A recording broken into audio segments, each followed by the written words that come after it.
Chapter का नाम लिखना, द सिलेंडर।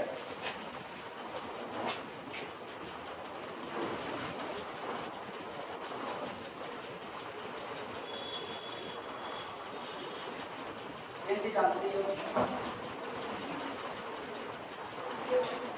बेलन। हाँ, नहीं पहचान, बिल्कुल पहचान। जो लोग शादीशुदा होते हैं वो खूब अच्छे से इसको जानते हैं, खूब अच्छे से जानते हैं। शाम की सब्जी अगर घर पर भूल गए लाना भूल गए तो उनके लिए इसका परिचय छिपी हुई बात नहीं हो सकती है। और हम लोगों के लिए जो ऐसे पढ़ने वाले लोग हैं जो रूम लेके पढ़ते हैं उनके लिए भी ये छिपी हुई बात नहीं है। शाम को रोटी मिलते वक्त काम आता है आपको, और लड़कियों के लिए भी छिपी हुई बात नहीं है, काम बहुत आता है ना। रोटी बेलना होगा तो भी काम ही आएगा, कोई दिक्कत नहीं है। तो बेलन के बड़े काम। ऐसे में फिलहाल बेलन से परिचय कराने की कोई दिक्कत नहीं, उससे परिचय हो चुका है। ये अपना अपना, कौन अपना अपना नहीं, कौन छोटे बच्चों का बर्थडे मनाते हैं ना तो फिर वो पहन से हम लोग।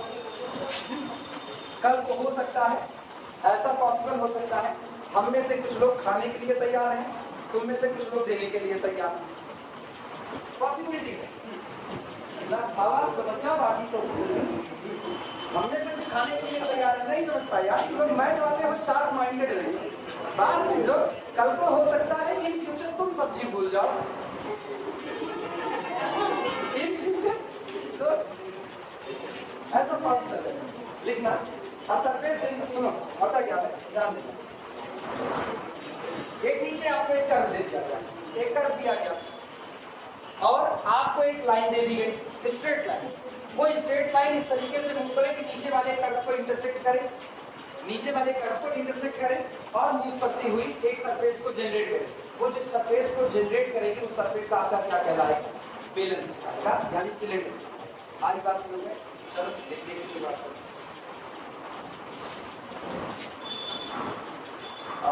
ऐसा भी मान लो, अगर ये ना समझना ऐसा समझ सकते हो। हमको फिक्स कर दो, हम कौन हो गए? एक फिक्स्ड लाइन हो गए। नीचे एक सरफेस दे दो, उस सरफेस को आप क्या बोलोगे? गाइडिंग कर्व बोलोगे।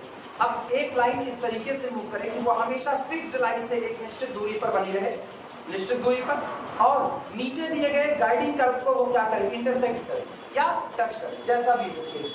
तो अब उसके बाद वो राउंड कट ले, तो मुझसे एक फिक्स दूरी पर है और नीचे वाले को इंटरसेक्ट, जैसे इसे मार्क करके मेरे से एक फिक्स दूरी पर है और ये दूरी बदलनी नहीं चाहिए। जैसे दो बित्ते की दूरी पर आ गए तो दो बित्ते की दूरी पर बनी रहे। बित्ता तो नापना जानते हो ना, सीबीएसई बोर्ड वाले नहीं जानते हो?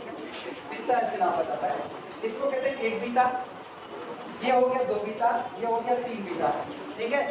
तो कहते हैं ना बीता भरे बाटे ना हमसे आई गुंडई करता है। तो जो आदमी छोटा तो उसको बीता भरे बाटे ना गुंडई करता है, एक हाथ मारा कोई लटक नहीं आए, तो बीता ये होता है। अब इसको फिक्स कर दो, ये हमसे एक फिक्स दूरी पर है और नीचे एक गाइडिंग कर्व दे दिया जाए, मतलब मुझको किसी फुटबॉल वगैरह पर खड़ा कर दिया जाए, बड़ी सी फुटबॉल पर, छोटे पर हम ही गिर जाएंगे, मेरे दांत के कर्व बनेंगे और ये ऐसे फिक्स दूरी पर। तो गौर हम इसको देखते रहेंगे, हम ऐसे घूमेंगे जब ना तो क्या बन रहा है? एक सिलेंडर बन रहा है। तो ये जो सतह जनरेट कर रहा है वो सतह आपकी क्या कहलाएगी? सिलेंडर। हिंदी में उसी को क्या कहते हैं? बेलन।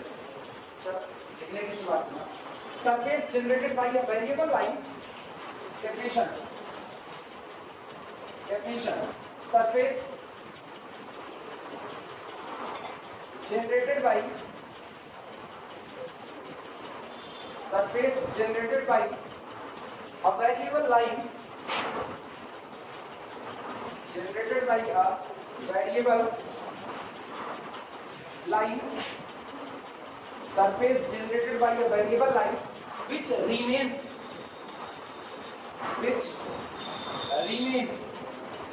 जो हमेशा बनी रहती है, और फिक्स डिस्टेंस से भी अच्छा शब्द होता है विच रिमेन्स पैरेलल, जो हमेशा पैरेलल बनी रहे। क्योंकि जब ये लाइन मेरे से पैरेलल बनी रहेगी तो इसके ऊपर मौजूद हर पॉइंट की मेरे से मौजूद दूरी हमेशा क्या बनी रहेगी? कांस्टेंट बनी रहेगी, ठीक। And remains parallel, and remains parallel to a fixed line, to a fixed line, and remains parallel to a fixed line and which intersect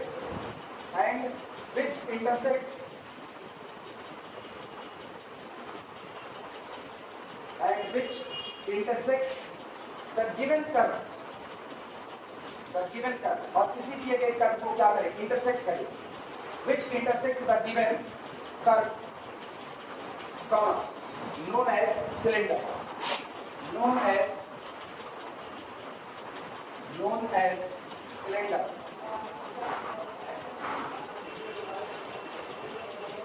surface generated bye a variable line एक ऐसा surface जो किसी variable line से बनता है which remains parallel to a fixed line और ये line जो कि वेरिएबल लाइन है ये किसी दी गई लाइन के हमेशा पैरेलल बनी रहती है जैसे ये लाइन हो गई मान लो इस लाइन को कर देते हैं ये लाइन कैसी हो गई फिक्स्ड लाइन हो गई ठीक और यहाँ पर हमने एक कर्व दे दिया कोई भी ऐसा भी एक कर्व दे दिया अब एक लाइन उठाओ उस लाइन को आप कह दो कि वो लाइन इसके हमेशा पैरेलल बनी रहेगी तो गौर करना और इस दिए गए कर्व को इंटरसेक्ट कर लें ये बताना जब इसकी पोजीशन यहाँ है तब भी इसके पैरेलल है ये राउंड होगी स्पेस में आएगी अब सोचो ये स्पेस में आएगी तो ऐसे जाएगी इस तरीके से और ये जाएगी अब ये इससे एक फिक्स डिस्टेंस पर बनेगी ये दूरी और ये दूरी आपस में कैसे बराबर इवन जब ये लाइन स्पेस से होकर के ऐसे जा रही होगी पैरेलल भी तो ये वाली दूरी भी कैसी रही होगी बराबर तो आपको अब जो शेप मिलेगा ये शेप आपका क्या होगा एक सिलेंडर क्लियर नहीं बात अच्छा अब फिर सोचना ये जो कर्व है इसी कर्व के ऊपर आप चल रहे हो तो ये आपका गाइडिंग कर्व हो जाएगा जो लाइन घूम करके सिलेंडर को बना रही है वो लाइन घूम रही है इसीलिए सिलेंडर बन रहा है तो सिलेंडर को बनाने के लिए वो लाइन जिम्मेदार होगी कौन सी मूविंग लाइन तो मूविंग लाइन को हम लोग क्या कहेंगे जनरेटर इसी का देखना द फिक्स्ड लाइन इज और हाँ फिक्स्ड लाइन जो है वो आपका एक्सेस कर रहेगा देखना लाइन चेंज करके द फिक्स्ड लाइन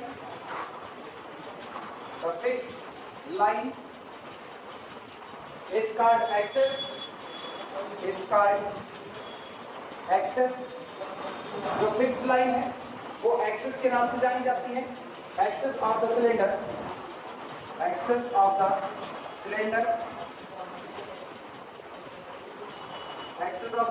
कॉमा करके लिखना variable line is known as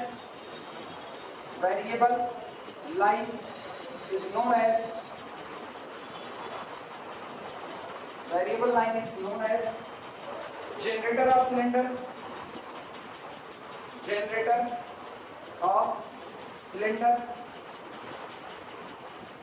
जो आपकी वेरिएबल लाइन है वो सिलेंडर के जनरेटर के तौर पर जानी जाएगी ठीक एंड द कर्व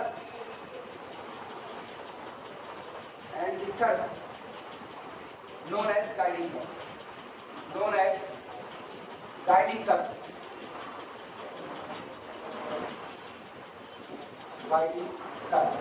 और जो आपको कर्व दिया गया है लाइन जिस कर्व को इंटरसेक्ट करती है वो आपका क्या कहलाएगा गाइडिंग कर्व कहलाएगा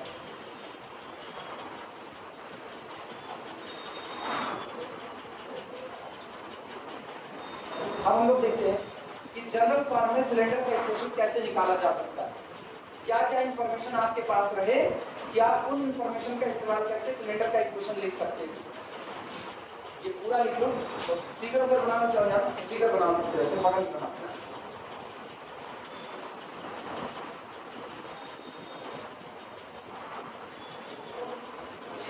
गाइडिंग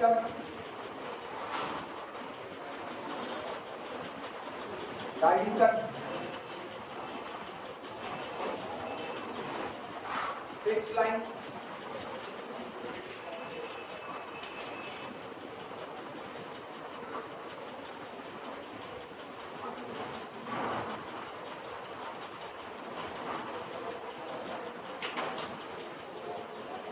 वेरिएबल लाइन और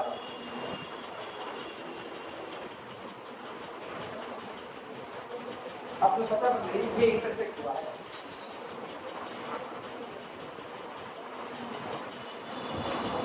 जो कुछ बना अब ये आपका कौन लगा गया ये आपका सिलेंडर ये सतह आपकी सिलेंडर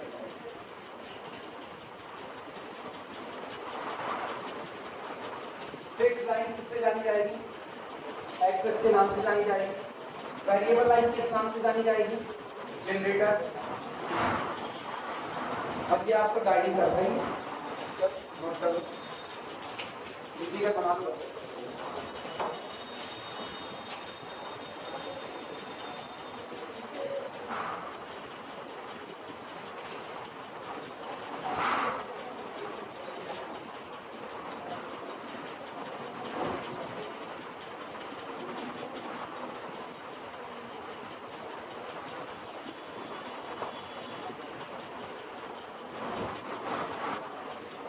किसी के दिमाग में ये तो नहीं आ रहा कि नीचे वाला गाइडिंग का सर्किल हो जाएगा?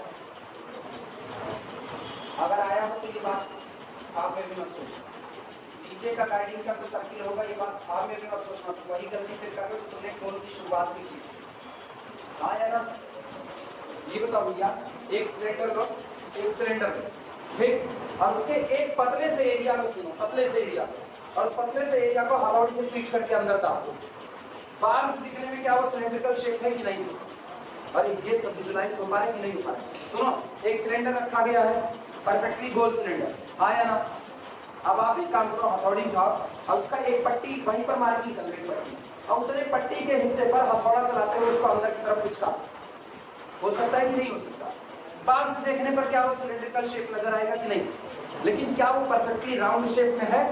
नहीं है। अब वो नीचे जिस बेस कर्व को काट रहा होगा, क्या वो सर्किल बनेगा? नहीं बनेगा। तो ये गड़बड़ी मत करना, उसने कहीं ये नहीं लिखा, वो केवल एक बात लिख रहा है, बस एक बात। पढ़ो उसकी डेफिनेशन को, surface generated by a variable line, एक सरफेस जो बनता है किससे? एक वेरिएबल लाइन के द्वारा, which remains parallel to a fixed line, जो एक निश्चित लाइन के पैरेलल बना होता है। उसने दूरी को कांस्टेंट नहीं कहा, कि कहा दूरी को कांस्टेंट, वो केवल एक बात कह रहा है, which remains parallel, इसके पैरेलल बना। अब यार इसके पैरेलल को इतना नजदीक जा सकता है, अगली बार वो ऐसे चला जाए, अगली बार ऐसे, वो दूरियां बदलती रह सकती है ना। तो इसका मतलब एकदम जो बन रहा है ना, वो एकदम ऊबड़ खाबड़ सरफेस भी बन रहा है, ऊबड़ खाबड़ भी बन रहा है, लेकिन दिखने में बाहर से कैसा है, लोग कहेंगे कैसा दिख रहा है? सिलेंड्रिकल दिख रहा है। आई बात समझ में? तो ये मत सोचना कि एकदम चिकना सिलेंडर बना दिया तो नीचे वाला सर्किल बना दिया, नहीं नहीं, ऐसा काम नहीं करना, ये दो है दो। आई बात समझ में? ऐसा कुछ नहीं। वो जब कहेगा ना, अभी एक तो बचा हुआ है राइट सर्कुलर, कौन बचा? वो राइट सर्कुलर सिलेंडर बचा हुआ है, क्या पता उसमें ऐसा फिलहाल बनाओ।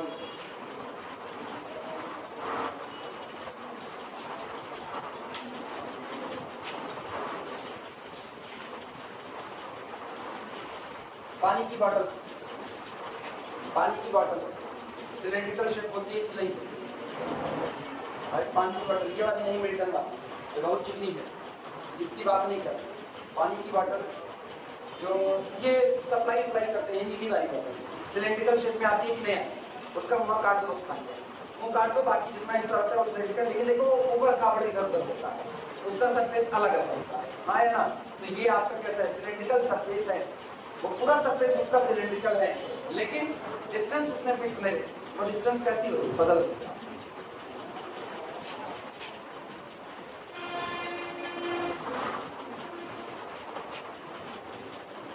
दूसरी बात, तुम जरा और उसको सही सलामत पढ़ो, बड़ी बातें छिपी होती हैं, अगर आप पढ़ सकते हो सही सलामत तो। उसने केवल एक बात कहा, जनरेटेड बाय इतना ही कहा, कि कुछ और नहीं कहा, जनरेटेड बाय का वेरिएबल लाइन, और कोई शब्द ही नहीं डाला, बस एक वेरिएबल लाइन। लेकिन वो वेरिएबल लाइन किसी दिए गए पॉइंट से हमेशा क्या कर रही है? पैरेलल बनी हुई है, दूरी की कोई बात नहीं, और जब तक दूरी की बात नहीं करें आप अपने मन से दूरी को फिक्स नहीं कर सकते। आगे बात समझ में? आगे चल करके राइट सर्कुलर सिलेंडर मिलेगा, वहां पर देखेंगे होता क्या, वहां पर आपका बेस कर्व सर्किल होता है, क्योंकि उसका नाम है राइट सर्कुलर सिलेंडर। जैसे आप करो राइट सर्कुलर कोन आया तो नीचे आपका बेस कर्व सर्किल हो जाएगा। बिठाएगा इसको,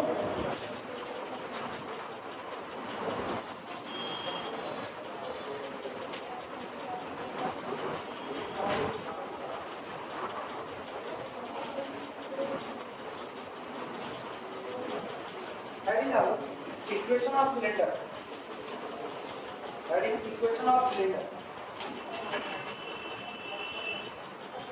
equation of cylinder, equation of cylinder।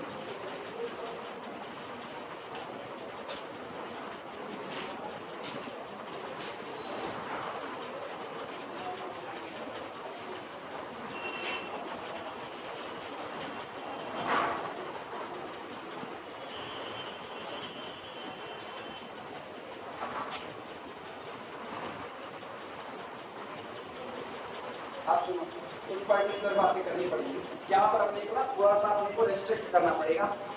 ये बताओ, जो आपका गाइडिंग कर्व दिया गया होगा, गाइडिंग कर्व किसी न किसी प्लेन पर मौजूद होगा कर्व, हमको नहीं पता किस प्लेन में मौजूद होगा।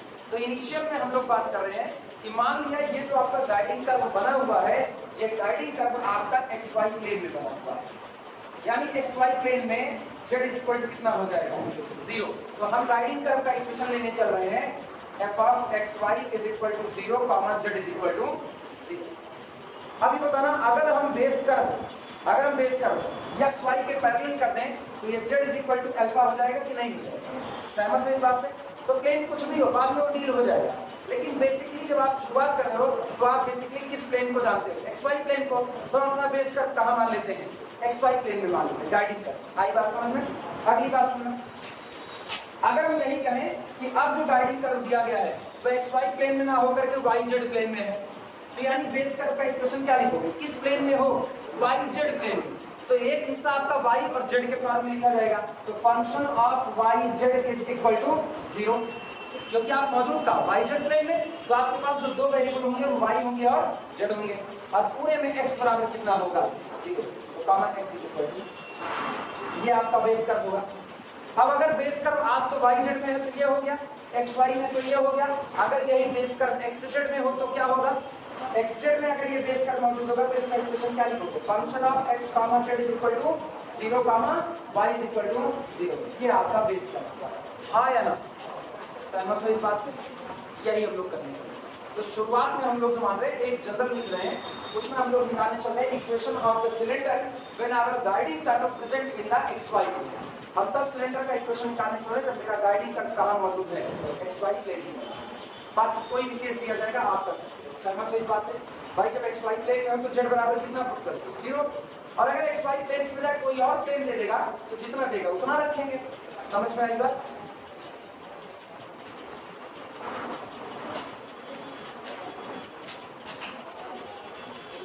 और यार तो फिर भी दिक्कत लगे भाई, फिर भी दिक्कत लगे ना, तो ये लिख देना,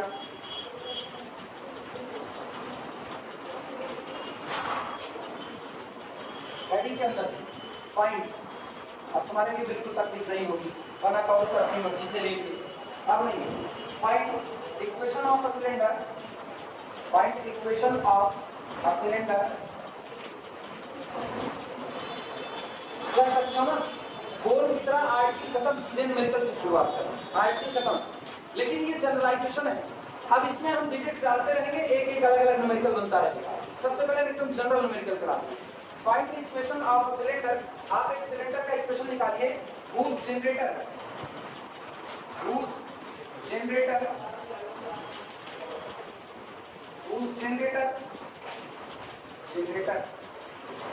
are parallel to line, are parallel to line x upon L is equal to y upon M is equal to z upon N, and intersect the conic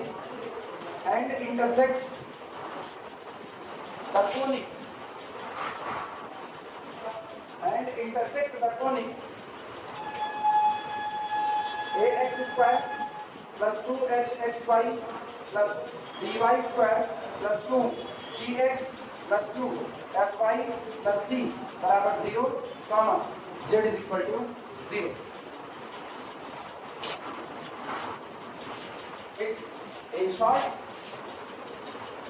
in short अगर तुमको याद रहे तो ये जितनी बड़ी बात लिखी गई ना, इसको पूरा समेट दो। इसको लिख सकते हैं f of xy is equal to 0, z is equal to 0। लेकिन मुझको पता है f ऑफ xy क्या लिखते आए, f ऑफ xy यही बात लिखते आए हैं कि नहीं, तो हम इस पूरे को समेट करके f of xy is equal to क्या रखते हैं, 0। क्या फर्क पड़ता है, कोई दिक्कत? आसान भाषा में लिखना है, उस कोण का इक्वेशन निकालिए जिस कोण का जनरेटर हमेशा इस दी गई लाइन के पैरेलल बना रहता है, और f of xy is equal to 0, z is equal to 0 को क्या करता है, इंटरसेक्ट करता है। कुछ भी हो सकता है, कुछ भी, इस सर्किल हो सकता है, ये पैराबोला हो सकता है, जो मतलब गाइडिंग का आपको जो दिया जाएगा वैसा लिखिए। क्या कल को गाइडिंग कर आपको लेफ्ट साइड दे दिया जाए, आप लेफ्ट साइड को काट के आगे बढ़ रहे हो।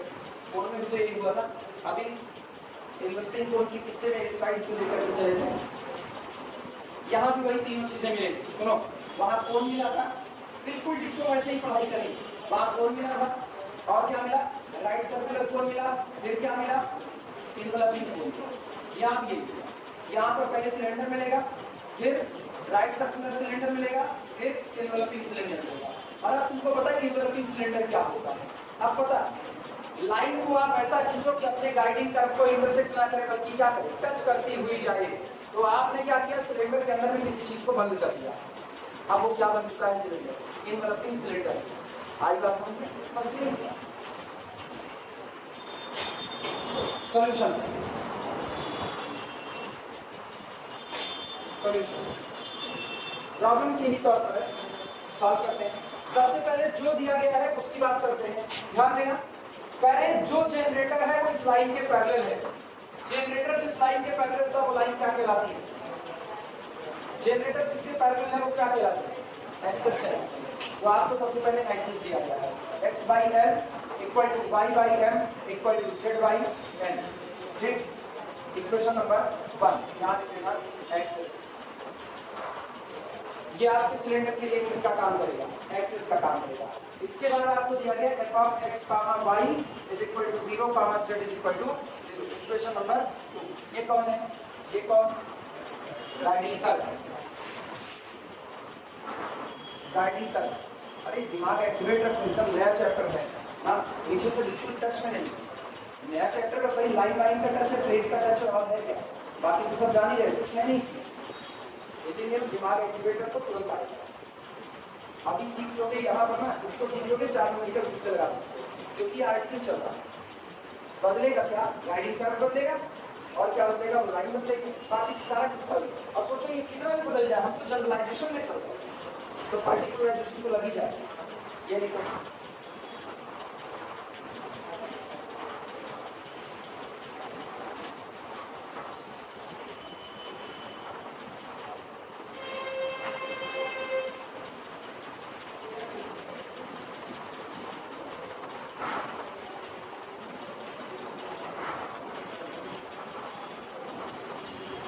और इस बात का फील समझो, लगेगा कैसे, पहले तो यही बात है ना, लगेगा कैसे। ये बताओ, दिमाग दौड़ाना, आपको एक्सेस दी गई है, एक्सेस पता है आपको, और कहा जा रहा है जो आपका जनरेटर है वो जनरेटर इस एक्सेस के कैसा बना है, पैरेलल। कौन अपनी जगह बदल रहा है, एक्सेस या जनरेटर, जनरेटर। जनरेटर एक लाइन होती है, तो हम इस लाइन का इक्वेशन लिखेंगे, आया ना, इस लाइन का क्या लिखोगे, इक्वेशन लिखोगे। जब इस लाइन का इक्वेशन लिखोगे तो आप लाइन का इक्वेशन क्या लिखते हो, a line passing through a given point, यही तो लिखते हो। ये बताना क्या ये वाली लाइन और ये वाली लाइन एक दूसरे के पैरेलल है। एक्सेस का इक्वेशन आपको दिया गया है x upon l is equal to y upon m is equal to z upon n, यही दिया गया। अगर हम एक्सेस की बात करें तो एक्सेस के drs क्या है, l m n, तो इसके पैरेलल वाली लाइन के भी drs क्या है, l m n। लाइन का इक्वेशन लिखने के लिए जो आपको पहली रिक्वायरमेंट है वो आपको मिल चुकी है, drs मिल गया। अब बारी किसकी, पॉइंट की जिससे लाइन गुजरे, लेकिन पॉइंट तो दिया नहीं गया, तो हम लोग क्या करते हैं, जनरेटर के ऊपर एक जनरल पॉइंट मान लेते हैं, general. This point is alpha beta and gamma. Now equation of this generator भी x minus alpha upon l is equal to y minus beta upon m is equal to z minus gamma upon n। आया ना, बोलो सहमत हो, सहमत हो। अब ये बात सुनो, जब आपको जनरेटर का इक्वेशन मिल गया तो ये जनरेटर इस दिए गए गाइडिंग कर्व को क्या कर रहा है, इंटरसेक्ट कर रहा है, आया ना। हम मान लेते हैं बराबर कितना, हाँ। बोलो इस जनरेटर के ऊपर का जनरल पॉइंट कौन होगा, बिल्कुल कोण के तरीके से चल रहे हैं, क्या होगा, L R plus alpha M R plus beta और कितना एन आर प्लस गामा, यही जनरल पॉइंट होगा। मान लिया यही वो पॉइंट है जहां पर दिया गया जनरेटर दिए गए कर्व से आकर के मिलता है, और अगर ये मिलता है तो ऑब्वियस सी बात है ये आपके गाइडिंग करके इस वाले हिस्से को क्या करेगा, सेटिस्फाई करेगा, हाँ या ना, एक तरीका। लेकिन इसमें बवाल है, इसमें जेड जिंदा रहेगा, और आप उस बात का यूज नहीं किए जो बात आपको पहले से पता है कि जेड बराबर कितना है, हाँ या ना। तो इसका भी इस्तेमाल कर लेते हैं। हम कहते हैं कि जब ये दी गई लाइन, अब इसको निकालेंगे, बाद में निकाला जाएगा, छोड़ दिया इसको, क्योंकि एक्स्ट्रा पॉइंट को लेकर के ढो रहा है। हम लोगों को पता है कि जब ये जनरेटर इस कर्व से आकर के मिलेगा तो वहां तुरंत z बराबर कितना, और z बराबर 0 होगा। तब बताओ किस पॉइंट पर आकर के मिला, ये उस पॉइंट पर आकर के मिला जहां आपको मिला LR(x) कितना मिला, LR प्लस अल्फा, और y कितना मिला, MR प्लस बीटा, लेकिन मिला जहां वहां z बराबर कितना, 0। इस पॉइंट पर आकर के मिला।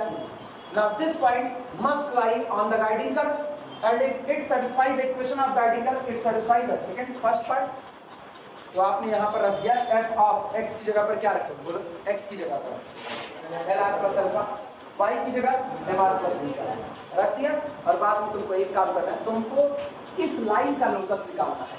ये लाइन जब अपनी जगह बदलेगी तो क्या बदलेगा, ये लाइन अपनी जगह बदलेगी तो क्या बदलेगा, DCs बदलेगी कि नहीं, LMN DRs बदलेगी कि नहीं बदलेगी, अरे पक्का DRs नहीं बदलेंगे, DRs नहीं बदलेंगे, मान लिया करो DRs बदलेंगे, DCs नहीं बदलेंगे, DRs बदलेंगे, पैरेलल बने रहना और DRs का सेम आना दो अलग बातें हैं।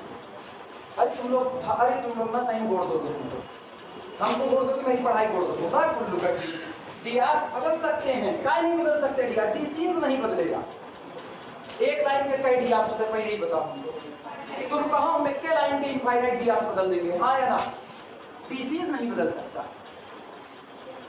क्या यार बेइज्जती खराब करते, समझे कि नहीं समझे।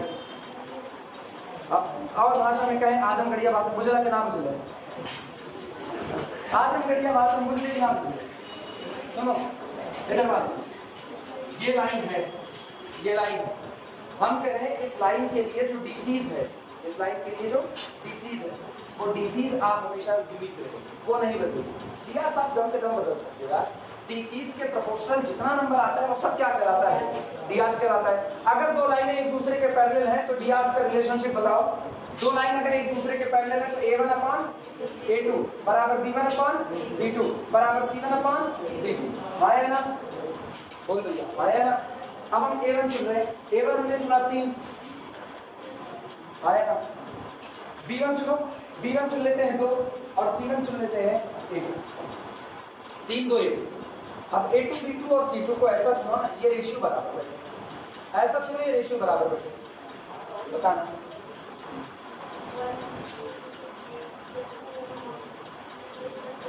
आया ना, 3 1 3 3 गुना 6, तो यहाँ से आपको कितना मिलेगा, 1/2, यहाँ से 2 1 2 2 3 4, यहाँ से कितना मिलेगा 1/2, और यहाँ से इसको कितना 5/2, तुम 1/2 कहोगे 5/2, अंतर तो यही आ गया ना। अब सोचो मैंने पहली बार DRs क्या चुना, पहली बार DRs चुना 3 2 5 और दोबारा 6 4 10, जबकि दोनों लाइनें पैरेलल हैं, हाँ या ना। अरे अंग्रेजी बोले यस और नो, अभी तो सही है। अब ये बताना यार, ये बताओ A1/A2 बराबर B1/B2 और बराबर C1/C2 बन रहा है कि नहीं बन रहा है, बन रहा है। तो इसका मतलब अगर कोई लाइन अपने DRs ये रखती है और कोई लाइन अपने DRs ये रखती है तो ऑब्वियस सी बात है ये दोनों लाइनें एक दूसरे के पैरेलल होंगी। सहमत हो इस बात से, सहमत हो। अच्छा आपकी बात सुनना, अब की बार हम एक और लाइन ले रहे हैं और उसके DRs देखना क्या लेने वाले हैं, उसके DRs हम लेने वाले हैं 12 और उसके DRs हम लेने वाले हैं 8 20, 12 8 20, चलेगा कि नहीं चलेगा, दौड़ेगा, चलेगा नहीं दौड़ेगा।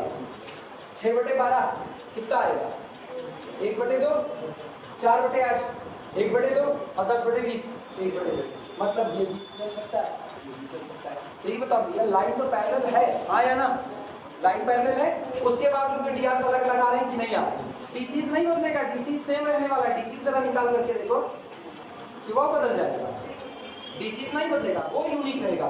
इसीलिए कहा जाता है ना, आप ये पता करो कौन बदलेगा, पहले आप ये पता करो, जो बदलेगा उसी को हटा करके तो जनरलाइजेशन होगा। याद करो लुमिनस पॉइंट वाले में अल्फा बीटा गामा पॉइंट माने थे, पॉइंट को अपनी डिस्टेंस, पॉइंट अपनी जगह बदल रहा था। जब पॉइंट अपनी जगह बदल रहा है तो वो क्या बदल रहा है, कोऑर्डिनेट बदल रहा है, और कोऑर्डिनेट बदल रहा है तो अल्फा बीटा गामा हटाओ, उसकी जगह क्या लगाओ, जनरल, अल्फा की जगह एक्स, कल तुम चाहे जो हो जाओ, अब तुम एक्स रखे जाओ, बीटा क्या रख दिया वाई, चाहे जो मर्जी वाई रखो, आप क्या रखोगे, गामा की जगह जेड। तो आपने alpha beta gamma variable point था इसलिए जनरलाइजेशन किया एक्स वाई और जेड।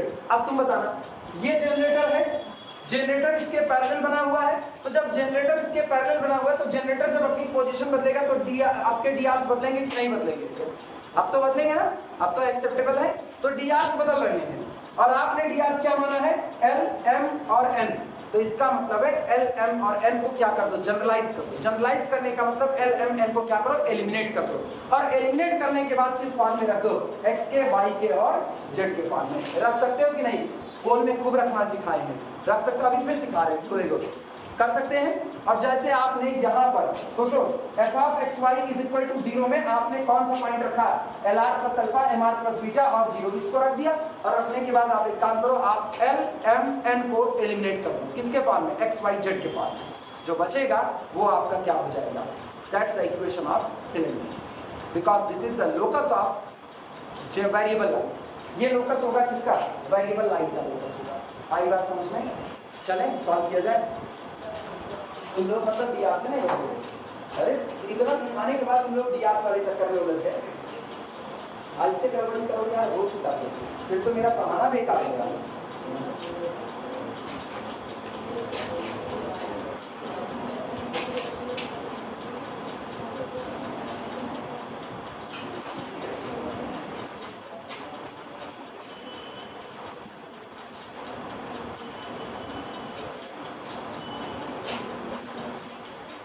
चलो कहाँ तक लेके गाइडिंग कर दिए थोड़ा,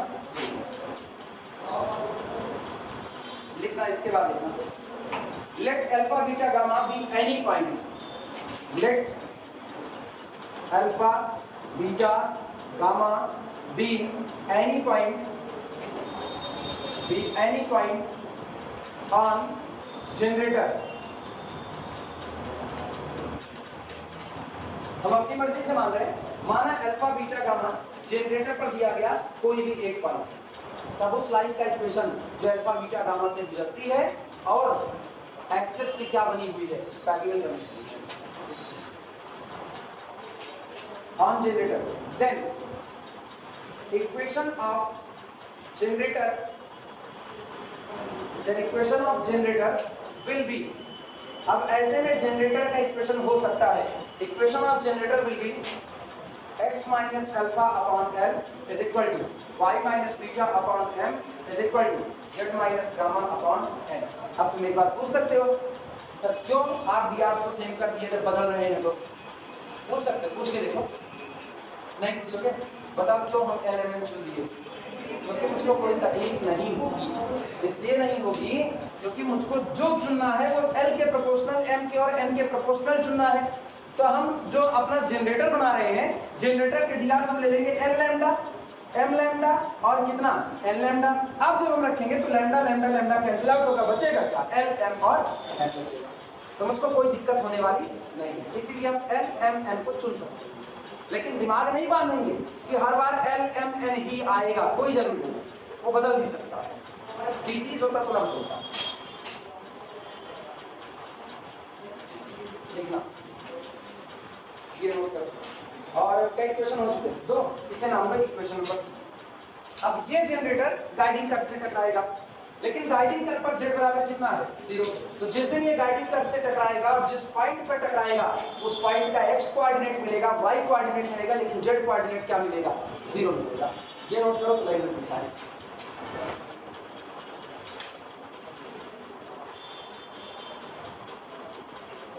It meets the plane, या it meets the guiding curve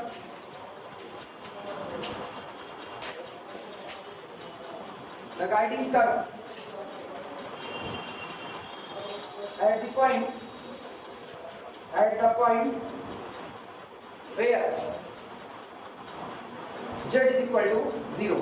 ये गाइडिंग कर्व से उस पॉइंट पर जाकर के मिलेगा जिस पॉइंट पर z बराबर कितना होगा 0। दैट इज वेयर, वहां मिलेगा जहां पर x minus alpha by L होगा बराबर किसके y minus beta by m के, और बराबर होगा माइनस गामा बाई m। सहमत या नहीं? z बराबर क्या पुट कर दिए 0। That is at the point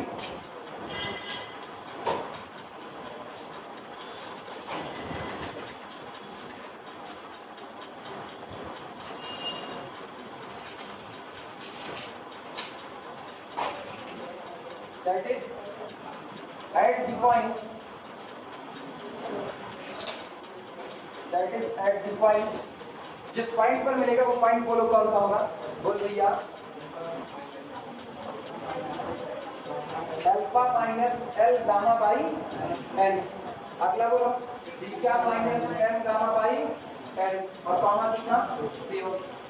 और ये गाइडिंग कर्व का पॉइंट है, तो ये गाइडिंग कर्व के इक्वेशन को क्या करेगा, सेटिस्फाई करेगा। Clearly it satisfy, clearly it satisfy f of xy is equal to 0। This implies that, रख भैया f of बोलो x की जगह l गामा बाई n और beta minus m gamma by n बराबर कितना 0। वो बड़काई में नहीं रखेंगे, कौन पागलपंती करेगा, बड़काई में रखे तो चले x स्क्वायर रखें y स्क्वायर रखें, हाँ है ना, फिर चले एक्स वाई की जगह पर दोनों बगल बगल रखें, काहे रखें, नहीं रखेंगे मेरा मन, अपने लोग भी तो नवाब हैं, कह सकते हैं मेरा मन नहीं रखेंगे भाई, जनरल में रखेंगे एफ ऑफ एक्स वाई। अब आप जहां जहां एक्स वाई दोगे वहां मुझको पता है वो क्या है, सीधे सीधे पूरे फंक्शन में जहां जहां एक्स और वाई होगा एक्स की जगह ये और वाई की जगह ये, और जेड बराबर कितना 0, हाँ है ना। और लास्ट में मेरे पास एक ही काम बचता है, क्या एलिमिनेट कर देना, L by N M by, किससे एलिमिनेट करेंगे, आई बात समझ में, equal to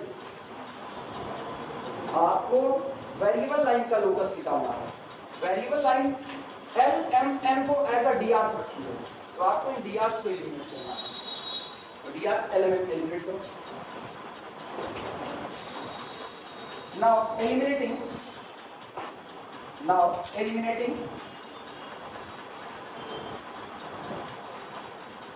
L M N, now eliminating L M N, now eliminating L M N,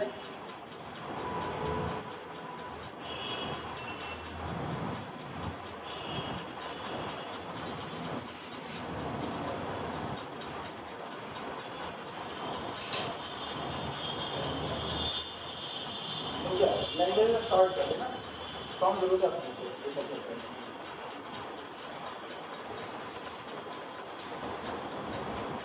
L M N को एलिमिनेट ना करें। देखो एक चीज है, हाँ बिना एलिमेंट को एलिमिनेट किए मेरा काम हो जाएगा, बताए कैसे, बताए बिना उसको एलिमिनेट किए मेरा काम हो जाएगा, सुनो कैसे, हाँ अल्फा बीटा गामा, तुम एक चीज सोचो, जब लाइन मूव कर रही है तो क्या अल्फा बीटा गामा कांस्टेंट बना है, वो बदल रहा है ना, तो आप एलिमेंट को रहने दो, वो तो फिर कट पिट करके रेशियो सेम दे देगा, वो कट पिट करके रेशियो सेम देगा, तो हम उसको एक्स वाई जेड में नहीं ले जाएंगे, उसको रहने दो। तुम एक चीज गौर करो, लाइन पैरेलल बनी हुई है, भले डी आर्स बदल रहे हैं लेकिन रेशियो तो सेम देंगे, कट पिट करके a1 अपॉन a2 बराबर b1 अपॉन b2 बराबर c1 अपॉन c2। तो इन एक सेंस में देखो तो भले हम 4, 8, 10 चुन रहे थे, लास्ट में मेरे पास जो बच रहा था 1/2 1/2 1/2 ही तो बच रहा था, लास्ट में भी बच रहा था, यहाँ भी वही दिक्कत आएगी।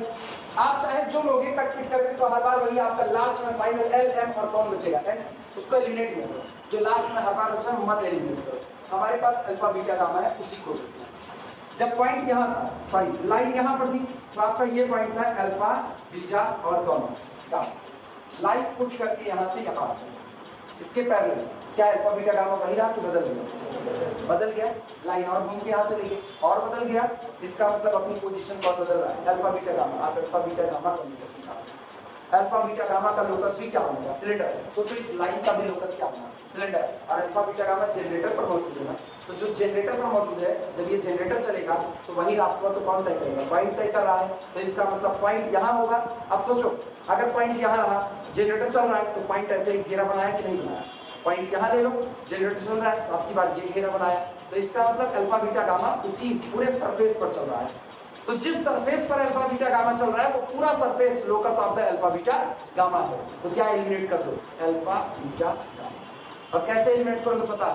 अल्फा की जगह बीटा की जगह वन और गामा की जगह जेड। गामा तो है ही नहीं, क्योंकि आप जो लिए हो वो जेड बराबर कौन है? 0। अगर यही जेड बराबर 0 ना होता ना तो गामा भी जिंदा रहता और हम गामा बराबर क्या रखते? जेड रखते। समझ में आई बात? तो रुको, कहाँ तक लिखे हो ये बताओ पहले मुझको। कहाँ तक ये लिखे हो? इसको मत लिखना, लिखो ना locus of alpha beta gamma. किसका? डीआर नहीं एलिमिनेट करेंगे, डीआर से एलिमिनेट करेंगे तो हम लोग ये फंसे। डीसी से बच्चे डीआर से नहीं कहते, डीआर से कहना मत, किसी का आगे मत कहना डीआर से। दो पैरेलल लाइन आपस में डीआर को पैरेललिज्म की वो सॉरी प्रोपोर्शनैलिटी पे शेयर करती है। अगर दो लाइनें एक दूसरे के पैरेलल हैं तो उनके डीआर का रेशियो बराबर होता है, ना कि डीआर बराबर। डीआर का रेशियो बराबर होता है, डीआर बराबर नहीं होता ना। किसका? फिर तुम ये सोचो, तुम्हारा ये कहना कि इनका रेशियो बराबर आए ना, इनका जो रेशियो है a1/a2 बराबर b1/b2 बराबर c1/c2, रेशियो बराबर आना और डीआर का बराबर आना। ये दोनों बातें क्या सेम है? ये दोनों बातें क्या सेम है? ये दोनों बातें सेम है, ये दोनों बातें अलग हैं। एक तरफ आप कह रहे हो कि जब आप दो अलग अलग लाइंस के डीआर को चुनते हो और उनके ऊपर एक अप्लाई करते हो a1/a2 बराबर b1/b2 बराबर c1/c2, तो आपको एक बराबर कांस्टेंट मिलता है। तो क्या गारंटी दे दी जाए कि दोनों लाइन के डीआर बराबर रहे होंगे? आप एक बात की गारंटी दीजिए कि दोनों लाइन के डीसीज बराबर, डीआर बराबर नहीं हो सकते। डीआर बदलेगा जब लाइन मूव कर रही है ना, डीआर बदलेगा। लेकिन हाँ, उसमें सवाल ये मच रहा है ना कि उस डीआर के बदलने पर अगर हम चाहें कि हम LMN को एलिमिनेट करें, उसको कोई फायदा नहीं मिल रहा। आप उसको एलिमिनेट करोगे भी तो LMN तो सबसे रिफाइंड रेशियो निकल करके आया है, उसी LMN को कल हम लोग डीसीज बोल देंगे। हाँ या ना? यहाँ हमने आर्टिकल में कहीं नहीं कहा, लेकिन अगर हम आर्टिकल में उसको चाहें तो क्या हम उसको डीसीज लिख सकते हैं कि नहीं लिख सकते? और एक बार मैंने उसको डीसीज लिख दिया तो क्या अब वो बदलेगा? नहीं। तो जो फिक्स हो गया तो उसको आप चेंज नहीं कर सकते। आई बात समझ में? इसीलिए LMN को बहुत दिक्कत लगे ना शुरुआत में उसको डीसीज बता दो, नहीं तुम लोग कंफ्यूज हो गए, हम तो समझ जाएंगे, तुम ही कंफ्यूज हो गए। लिखो लिखो, बोल रहे लिखो, कहाँ पर लिखे हो वो बताओ, कॉपी दो, कॉपी दो। अरे तुम लोग घबरा जाओगे इस हिसाब से। Find the equation of the cylinder whose generator are parallel to the line this। ठीक, सुनो, जहाँ ये न्यूमेरिकल खत्म हुआ है ना वहीं पर नीचे लिख देना LMN are actual DCs। लिखो LMN are actual DCs, LMN are actual DCs, LMN are actual DCs। लिख दो, हमारे बिना मतलब काहे पगलाई LMN are actual DCs। अब जिस दिन इसको डीआर मानना उस दिन भी इसको एलिमिनेट नहीं करेंगे, पता है? आएगा तो रेशियो ही, और वो रेशियो हमेशा क्या होगा? सबसे रिफाइंड रेशियो उसका। आई बात समझ में? अभी दिक्कत दो, अब लिखना कहाँ तक पहुंचे हो? ये वाला लिख चुके हो ना? लिखना now locus of alpha beta gamma, now locus of alpha beta gamma is, now locus of alpha beta gamma is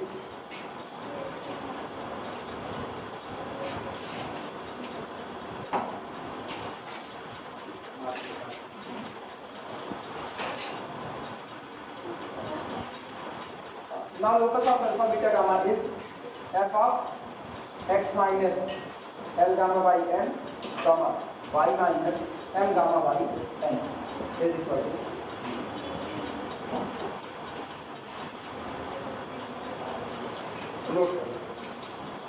which is equation of cylinder, which is equation of cylinder, which is equation of cylinder, जो आपके cylinder का equation है, which is equation of cylinder।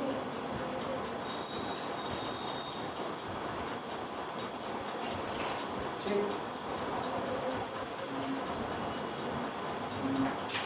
समझ में आई बातें? Logic पता चला ना? एल एम एन को क्यों बचा लिए?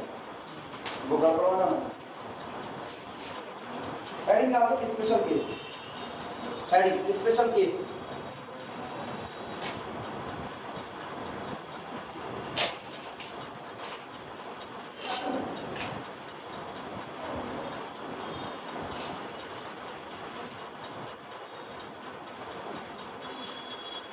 स्पेशल केस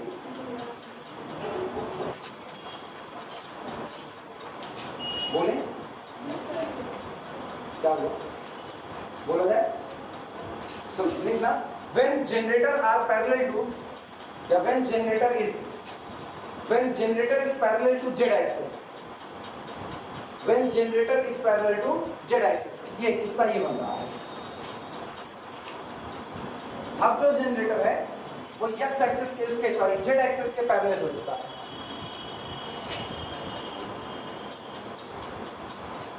और ये आपको कोई गाइडिंग कर दिया गया है कोई भी, तो अब ये जब चल रहा है तो इसके पैरेलल होगा। अब आपका सिलेंडर गिर गया, अब आपका सिलेंडर गिर रहा है। किसको पैरेलल कर दिए? जनरेटर को जेड एक्सिस के पैरेलल कर दिए। दिमाग चलाना, जेड एक्सिस के लिए सबको पता है डीसी क्या होता है, 0 0 1 होता है। इसी बात को लिखने चल रहा है। लिखना when generator is parallel to Z axis, L is equal to 0, L is equal to 0, comma M is equal to 0, comma N is equal to 1. L is equal to 0, comma M is equal to 0, comma N is equal to 1. Okay? In this case, equation of cylinder B. In this case, equation of cylinder B. In this case, equation of cylinder B. पता है guiding कर तो पहला, guiding कर तो पहला। ये बताओ इस पर यही तो आपका सिलेंडर है। L बराबर कितना हो गया? 0, M बराबर 0 और N बराबर 1। रखो यहाँ पर जरा, L बराबर 0 ये पूरा खत्म, M बराबर 0 ये पूरा खत्म। Function of x Y is equal to वही आपका f of x Y is equal to 0। Then equation of cylinder is f of x Y is equal to 0। अब जो आपको गाइडिंग करने की किस्सा दिया गया है ना, वही आपका क्या बन जाएगा? वही आपका सिलेंडर बन जाएगा। f of x Y is equal to 0।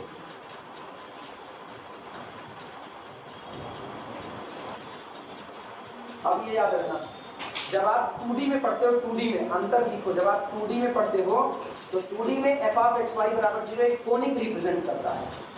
आया ना?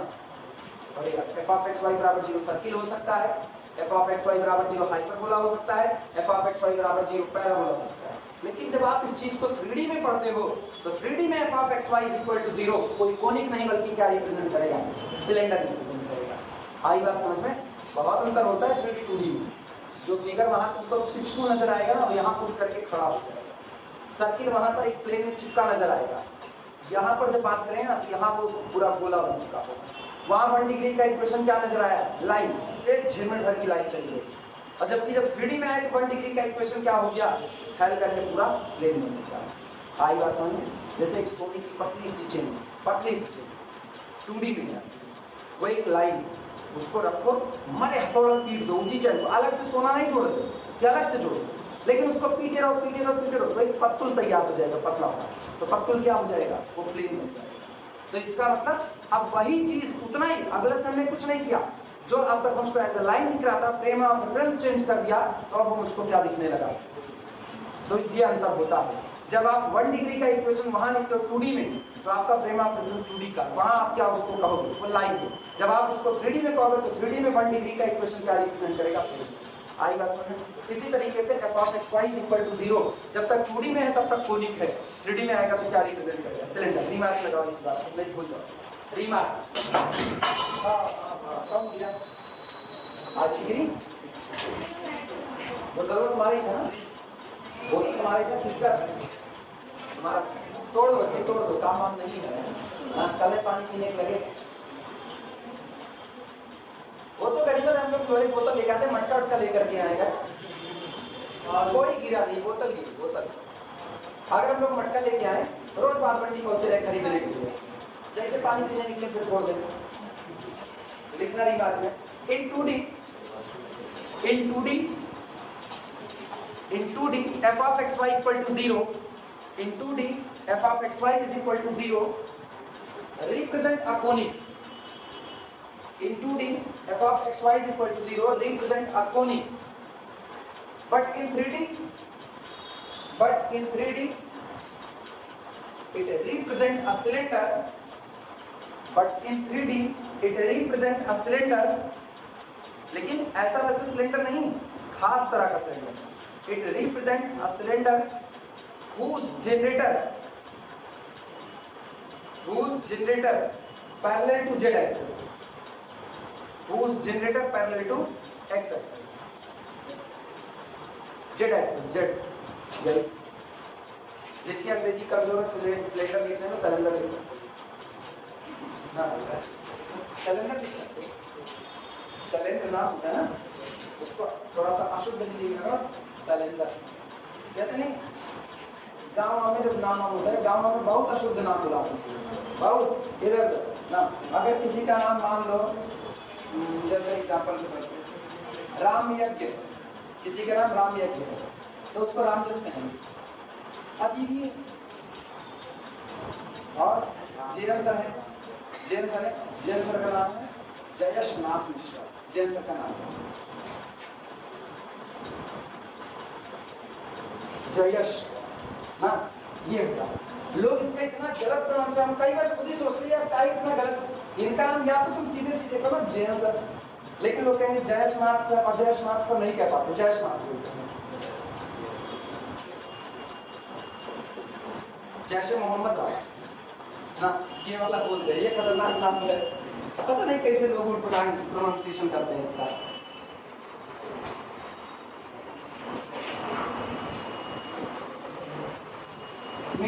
मेरा ही गलत प्रोनाउंसिएशन, मेरा नाम है अनुभव, लोग कहते हैं अनुभव है, अब तू की मात्रा ही गायब कर, अनुभव, तुम सोचो कितना मतलब अटपटा सा है, इसका कोई वजूद ही नहीं है, मतलब जिसको बता दिए अनुभव। कुछ और भले हुए जो छोटे बच्चे होते हैं तो, और जैसे मेरी दीदी की बिटिया है ना,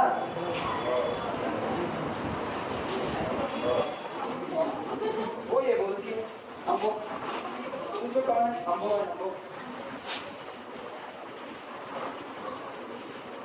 यार उसका तो गलत करना बनता है, बिल्कुल हकी है।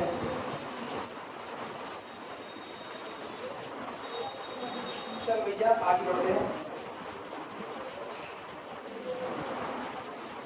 हेडिंग डालो, सिलेंडर, हेडिंग है cylinder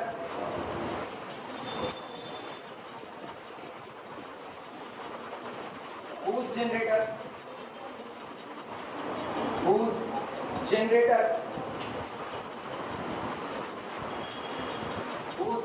are parallel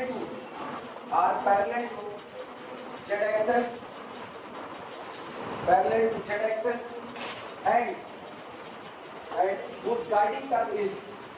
and whose guiding curve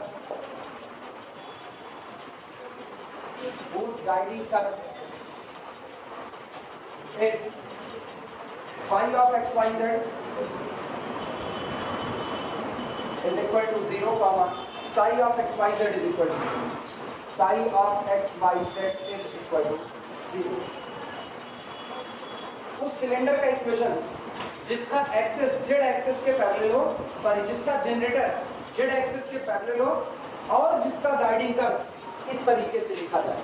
इस तरीके से लिखने का मतलब है इधर भी एक्स वाई जेड बराबर 0, एक्स वाई जेड का कोई फंक्शन बराबर 0, इधर भी एक्स वाई जेड का कोई फंक्शन बराबर 0, मतलब रैंडमली लिख दिया X square plus Y square plus 2z plus X equal to 0। एक गाइडिंग कर्व ये हो गया। क्या इसमें तीनों एक्स वाई जेड शामिल है कि नहीं शामिल है? तो आपने इसको क्या बोल देंगे, five function of x Y Z is equal to 0। बड़ा बड़ा लिखने की वजह हम लोग ना पर्टिकुलर लिख देते हैं, मतलब और जनरलाइजेशन, ऊपर वाला पर्टिकुलराइजेशन है, जनरलाइजेशन क्या है, phi function of x Y Z is equal to 0 common, मतलब x square plus 2y 3z plus 2 equal to 0। ये लगा। अभी गौर करना, ये दोनों मिल करके आपके गाइडिंग कर रहे हैं, दोनों मिल करके। और अगर दोनों मिल करके गाइडिंग कर रहे हैं तो आप पहले वाले हिस्से को क्या नाम दो, five function of x Y Z. दूसरा वाला इससे डिफरेंट है तो उसको five function of x Y Z ना, उसको नया करें sine function of x Y Z is equal to कितना हो गया। अभी समझ में आया कैसे लिया जा रहा है, कोई दिक्कत इसमें नहीं कि फाइव और साइन क्या है। जो भी आपको दो गाइडिंग कर दिए गए होंगे वो एक्स वाई जेड के फंक्शन है, तो एक को कहते हैं five function of x Y Z, दूसरे को कहते हैं sine function of x Y Z. चले आगे। तो हमको उस सिलेंडर का इक्वेशन निकालना है, दिमाग लगाओ, हमको उस सिलेंडर का इक्वेशन निकालना है जिसके लिए गाइडिंग कर्व का इक्वेशन ऐसे लिखा जाता है दो टुकड़े में, और जिसके लिए जो जनरेटर है वो जेड एक्सिस पे कैसा बना हुआ है पैरेलल। ठीक, अब ये बताओ आर्टिकल कर रहा है, कल को न्यूमेरिकल आएगा तो कुछ अलग थोड़ी आएगा, सेम बात है। बस यहाँ अभी जो आप ये लिख रहे हो यहाँ आप कुछ दिए गए पर्टिकुलर कर्व लिखोगे। सहमत हो इस बात से? इसको भी लगा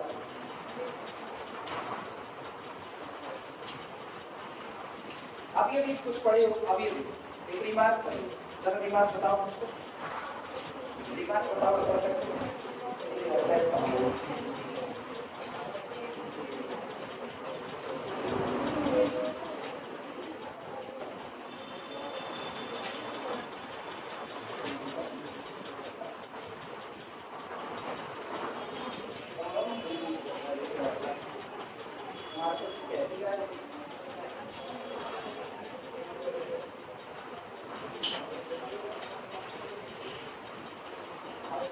अब बताओ अभी कुछ पढ़ो, रिमार्क पढ़ो।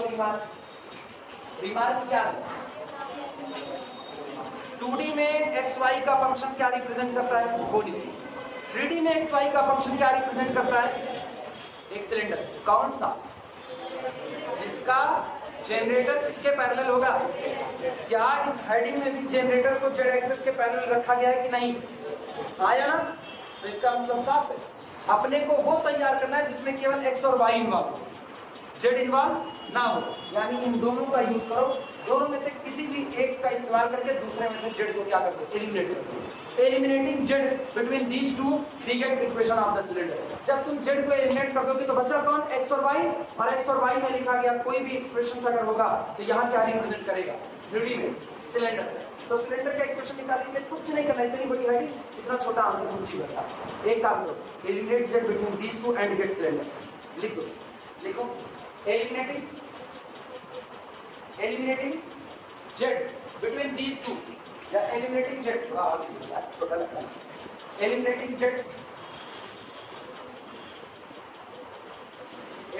Z between phi of x Y Z equal to 0 and psi of x y z equal to 0.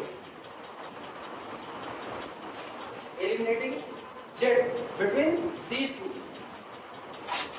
and get, और प्राप्त कीजिए। अच्छा, जो नया पाओगे वो केवल और केवल किसका फंक्शन होगा, x और y का, and get f of x y is equal to 0, which is equation of cylinder, which is equation of cylinder,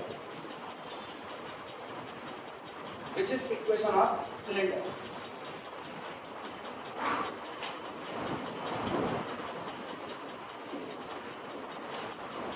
हो गया, आसान है।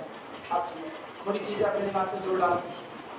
हमने कहा जब एक्सेस जेड एक्सेस के पैरेलल हो, सॉरी जब जनरेटर जेड एक्सेस के पैरेलल हो तो सिलेंडर का इक्वेशन क्या मिला, f of x y बराबर 0, फंक्शन ऑफ x y के बराबर। ठीक है, ये बताओ, ये तो तब था ना जब जेड के पैरेलल तो जेड गायब हो गया। क्या जरूरी है कि जनरेटर जेड एक्सिस के ही पैरेलल हो, जनरेटर एक्स एक्सिस के पैरेलल हो जाए? और अगर एक्स के पैरेलल है तो किसको एलिमिनेट करोगे, एक्स को ही एलिमिनेट करोगे। आई बात समझ में? सोचो जेड के पैरेलल है तो जेड एलिमिनेट होता है, फंक्शन ऑफ एक्स वाई मिलता है। एक्स एक्सिस के पैरेलल होगा तो कहां एलिमिनेट होगा, एक्स, और क्या मिलेगा, फंक्शन ऑफ वाई जेड बराबर। और अगर वाई एक्सिस के पैरेलल हो गया तो वाई को एलिमिनेट करो, और क्या मिलेगा, फंक्शन ऑफ एक्स जेड बराबर 0। ये अलग अलग सिलेंडर है, और ये ऐसे सिलेंडर है जब आपका जनरेटर जेड एक्सिस के पैरेलल होगा, एक्स एक्सिस के होगा, या वाई के होगा। क्लियर है? रिमार्क लगाओ। अलग अलग बहुत बड़ी बड़ी बात नहीं लिखने वाले, शॉर्ट में अब ये सब बोला। अब ये सब बेस थ्योरी, बेस थ्योरी से लिखता होगा। रिमार्क बोला जाए, लिखना if generator parallel to x axis, if generator parallel to x axis, if generator parallel to x axis, then equation of cylinder is given by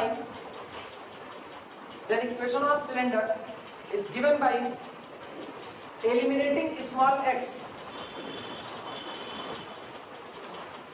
Then equation of cylinder is given by eliminating small x between phi equal to 0, psi equal to 0. अब पता है phi equal to 0 का मतलब क्या?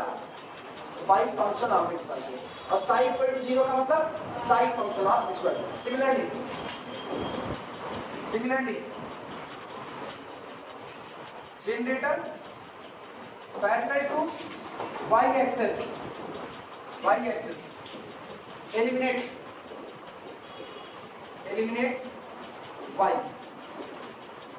इसी तरीके से अगर आपका जनरेटर y एक्सिस के पैरेलल हो गया तो किसको एलिमिनेट कर दो? y को ही एलिमिनेट कर दो. जिसके पैरेलल हुआ उसी को एलिमिनेट कर दो. आई का समझ में आएगा.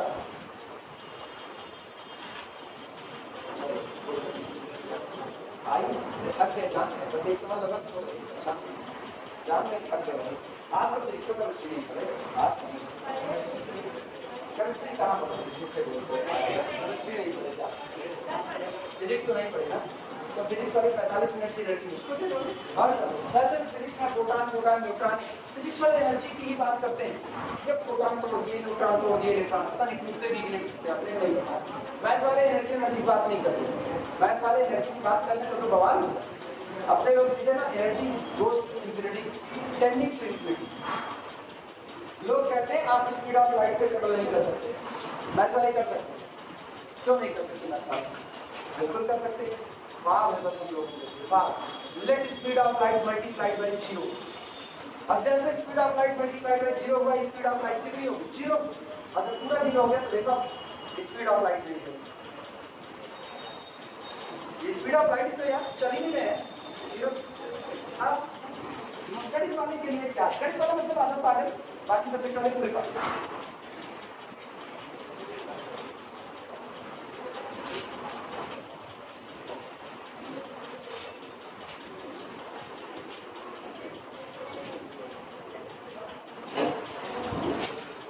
गणित वाले का दिमाग इतना तरह चलता है ना, बचपन में ही बच्चों को भविष्य की राजनीति का पढ़ा बता दिया जाता है. वो भी मैथ में नेता एकदम नेता धोनी नेता एकदम नेता धोनी दगाबाज, नेता ने अतिक्रमण, नेता चौके 420, नेता पंजाब पुलिस दलाल, नेता चुके आगे और नहीं जारी से. प्रॉब्लम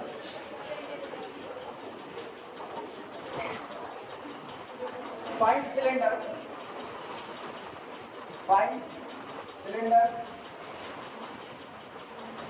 अपने घर से खोल रहे हैं और हम लोगों को इनको खोलना पड़ रहा है. Find cylinder whose generators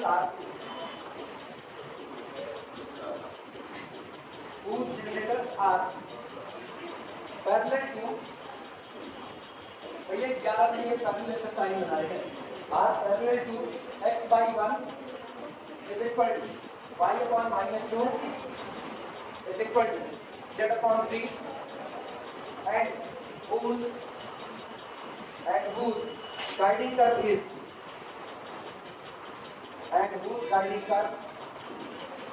is और जिसका गाइडिंग कर्व है x square plus 2y square is equal to 1 comma z is equal to 3. ये बताओ पहला आर्टिकल देखो z बराबर 0 के लिए साबित किया कि नहीं? पहला आर्टिकल और कहा था ना वो z बराबर 0 हमेशा नहीं रहता, वो बदल सकता है. अब z बराबर 0 के पैरेलल आता है. z बराबर कितना? 3. तो जहां z बराबर 0 रखते थे पूरे आर्टिकल में जहां z बराबर 0 रखते थे वहां z बराबर क्या रखते थे? काम बन जाएगा कि नहीं? याद करो लास्ट में इक्वेशन क्या था जनरेटर का? z minus gamma by n था कि नहीं था? Z minus gamma by N, तो वहां जेड बराबर 0 पुट के माइनस गामा बाई एन आएगा। अभी क्या पुट करेंगे 3, तो 3 माइनस गामा बाई क्या आएगा एन आएगा।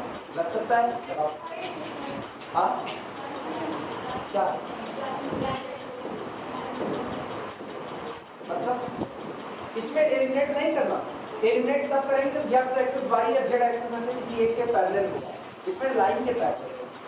आई बात समझ में? भाई फिगर से देखिएगा, ये लाइन है, इस लाइन का इक्वेशन दे रहा है, एक्सिस आपको दिया गया x upon 1 y upon -2 z upon, अब लाइन इसके पैरेलल है, ये वाली लाइन, ये वाली लाइन, गाइडिंग कर्व यहां दिया गया है, गाइडिंग कर्व का इक्वेशन क्या दिया गया है, तो x² + 2 y² = 1 और कॉमा z = 3, यानी इस पूरी छत पर z क्या बना हुआ है। तो अगर ये लाइन इससे आकर के टकराती है तो ये जिस पॉइंट पर टकराएगी उस पॉइंट पर बाकी x और y कुछ भी मिल जाए लेकिन z क्या भरा जाएगा, 3 भरा जाएगा। सहमत हो इस बात से? बस यही काम है और आपका ये जो सिलेंडर खोए थे वही आ गए। बना लो, फिगर बनाना चाहो तो ना बनाना छोड़ जाने बाद में। चलो सबसे पहले एक्सेस लिख डालो, सॉल्यूशन। एक्सेस जो दी गई है वो है x upon 1 equal to y upon -2 equal to z upon 3। Equation number 1 जो है एक्सेस। गाइडिंग कर्व जो दिया गया वो भी लिख डालो। गाइडिंग कर्व अपने को दिया गया x² + 2y² = 1 और comma z = 3। Equation number 2, this is guiding curve. अब पता है 98% चांसेस तुम्हारे एग्जाम में ऐसे क्वेश्चन आए, 98% चांस। आसान, 340 का नंबर है, अब नहीं लगा पाओगे तो अलग बात।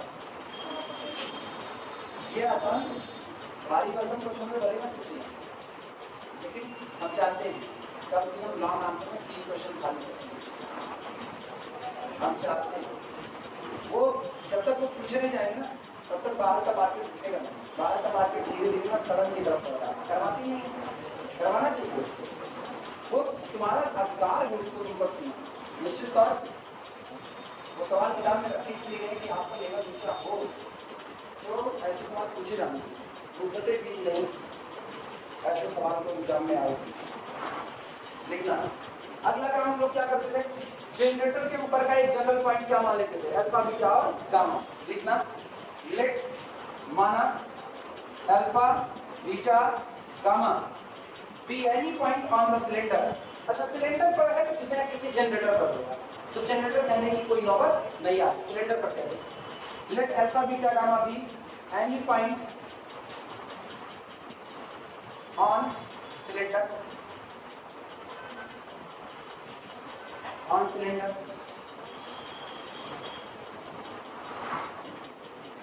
Alpha beta gamma be any point on cylinder. तो इक्वेशन ऑफ जनरेटर क्या होगा, then equation of generator through alpha beta gamma, through alpha beta gamma be. इसलिए उस जनरेटर का इक्वेशन जो कहां से होकर के जाएगा, अल्फा बीटा गामा से होकर के जाएगा, उसका इक्वेशन होगा। चूंकि इसके पैरेलल बना है तो अगर आप इसके डीआर लोगे तो इसी 1 के प्रोपोर्शनल आएगा। 1 लैम्डा इसका -2 लैम्डा इसका 3 लैम्डा, लैम्डा हटाओ और 1 - 2 3 एक्सेप्ट है। बोलो जनरेटर का इक्वेशन क्या मिलेगा, x - alpha upon 1 is equal to y - beta upon -2 is equal to z - gamma upon 3। ये आपके पास जनरेटर आ जाएगा। इसे इक्वेशन नंबर कुछ कह दो जो भी मानना चाहते हैं। 2 हो चुके हैं, 3 मान लो।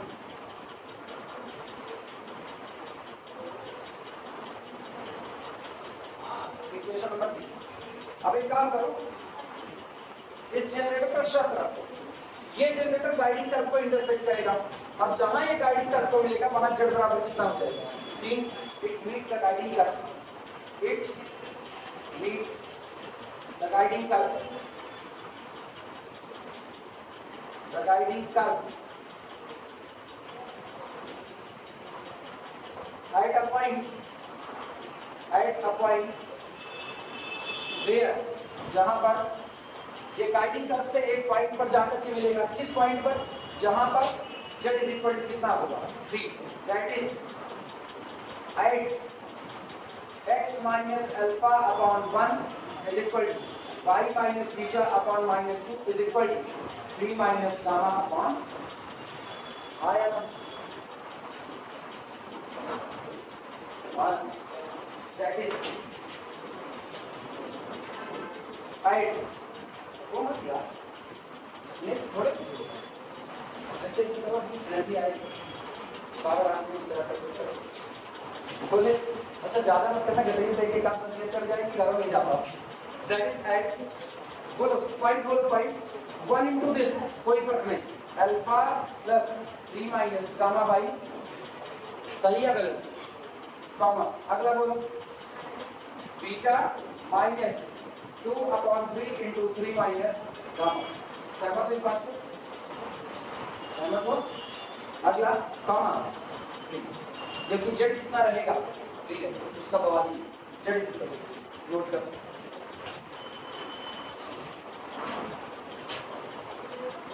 आगे का काम तुम लोगों को सॉल्व करना पूरा थोड़ी नहीं करना, मेरा काम हो चुका है, इतना था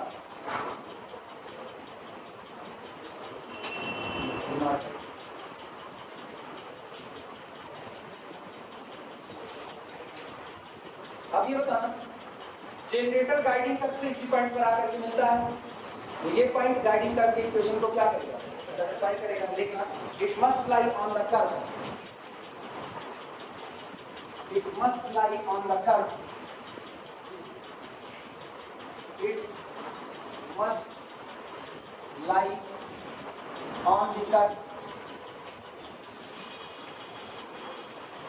curve, x square plus 2y square is equal to 1. This implies that what by x की value alpha plus 3 minus gamma upon 3 total का whole square plus 2 into beta minus 2/3 into 3 minus gamma total का whole square is equal to 1. अब ये बताइए क्या आप इसको पूरा ओपन करके पूरा अल्फा बीटा गामा में एक इक्वेशन निकाल सकते हो कि नहीं, होल स्क्वायर तो ओपन करना है, निकाल सकते हो, वो पूरा निकालना, जो इक्वेशन मिलेगा वहीं लास्ट में क्या रिप्लेस कर देना, अल्फा की जगह x, बीटा की जगह y, गामा की जगह z, हो जाएगा, मान करके चले कर लोगे ठीक, या अगर तुमको लगता है कि नहीं पूरा ना निकाले तो पहले ही रख दो यहीं से, अल्फा की जगह x, एग्जाम में करना चाहो पूरा मत करना, यही छोड़ देना, अल्फा की जगह x, बीटा की जगह y और गामा की जगह z, और लिख देना this is equation of cylinder, कौन नहीं, this is equation of cylinder, हो जाएगा, मान के चले लगा लोगे, एक बात की बात निकल जाएगी जा सकते हो।